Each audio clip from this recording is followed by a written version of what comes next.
Bonjour à tous, j'espère que vous allez bien ce mardi 2 décembre 2025.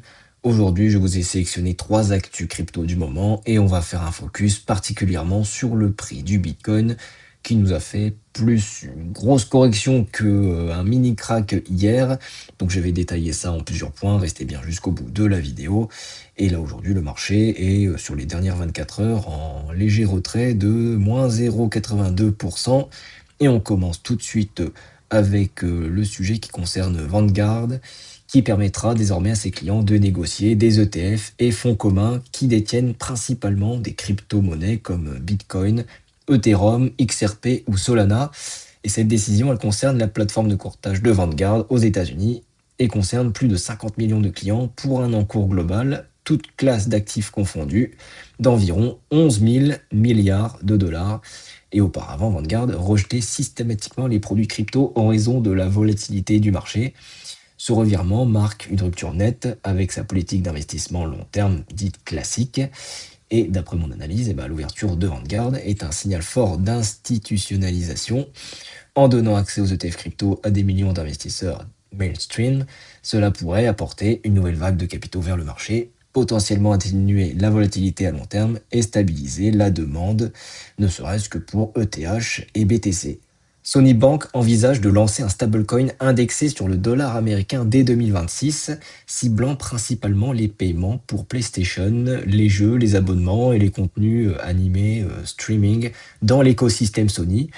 Et pour ce faire, Sony Bank a demandé en octobre une licence bancaire aux États-Unis et s'est associé à l'émetteur américain de stablecoin Bastion pour la technologie sous-jacente. L'objectif affiché est de réduire les frais liés au paiement par carte bancaire et d'offrir une alternative de paiement plus fluide tout en s'intégrant à l'écosystème Web3 que Sony développe via sa branche dédiée. Donc si Sony réussit ce lancement, cela pourrait marquer un tournant majeur. Une entreprise mainstream gaming divertissement utilisant un stablecoin comme moyen de paiement courant. Et ce type d'adoption utilitaire, plutôt que purement spéculatif, ça renforce le rôle des stablecoins dans l'économie réelle.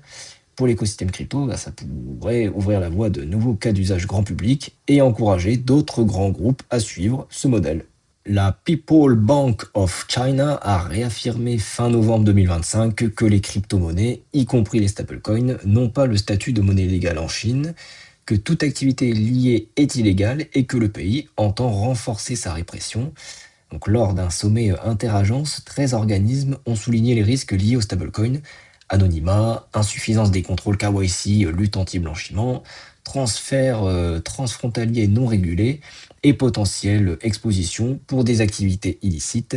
Le durcissement intervient alors que certaines entreprises, notamment des groupes énergétiques ou entreprises publiques, avaient envisagé d'utiliser des stablecoins pour des paiements transfrontaliers, ce que les autorités entendent empêcher.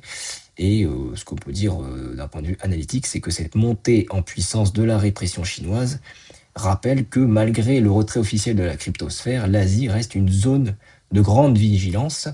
Pour les investisseurs, cela signifie un risque géopolitique accru. Les stablecoins, souvent perçus comme globalisés, ne sont pas à l'abri des décisions souveraines. À terme, cela pourrait pousser des capitaux vers des régions à régulation plus claire ou stimuler le développement de solutions conformes, donc les CBDC, les monnaies numériques de banque centrale, ou même des stablecoins régulés.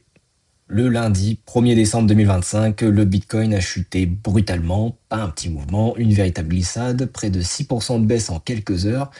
Le cours est passé sous les 85 000 dollars et forcément sur les réseaux, c'était la panique. Est-ce le Japon? Un hack?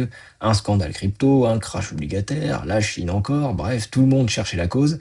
Mais la vraie raison du crack ne vient pas de la crypto, elle est cachée dans un coin du marché que 90% des investisseurs ignorent totalement.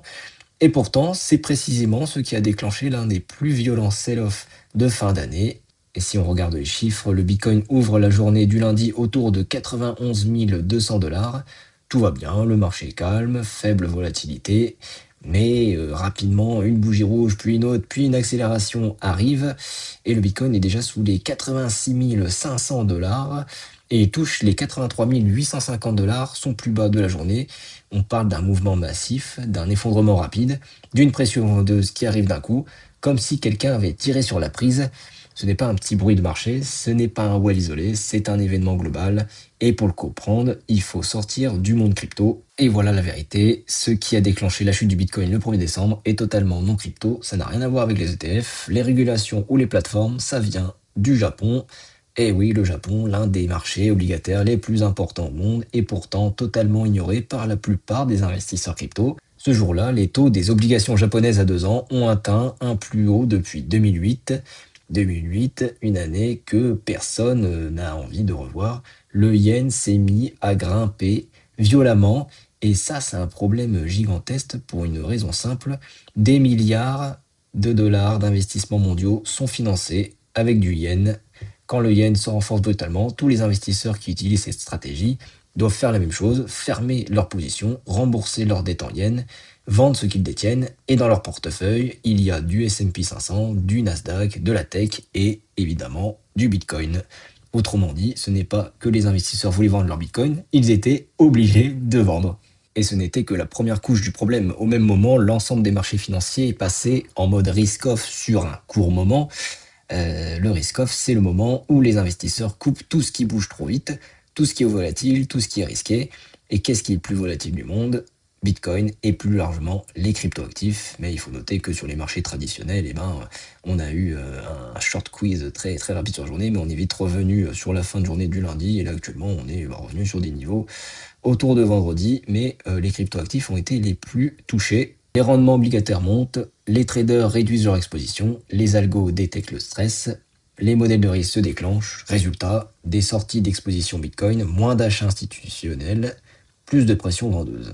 Et c'est là que tout s'effondre parce que le marché crypto était saturé d'effets de levier, un château de cartes, des milliers de dollars en position longue ouverte avec des x5, des x10, des x20, on voit même des x100 sur certaines plateformes, exactement le genre de setup qui explose quand le marché perd quelques pourcents. Résultat, on a 1 milliard de dollars liquidés en quelques heures, une cascade de liquidation automatique, des volumes futurs x3, un squeeze massif sur les longues.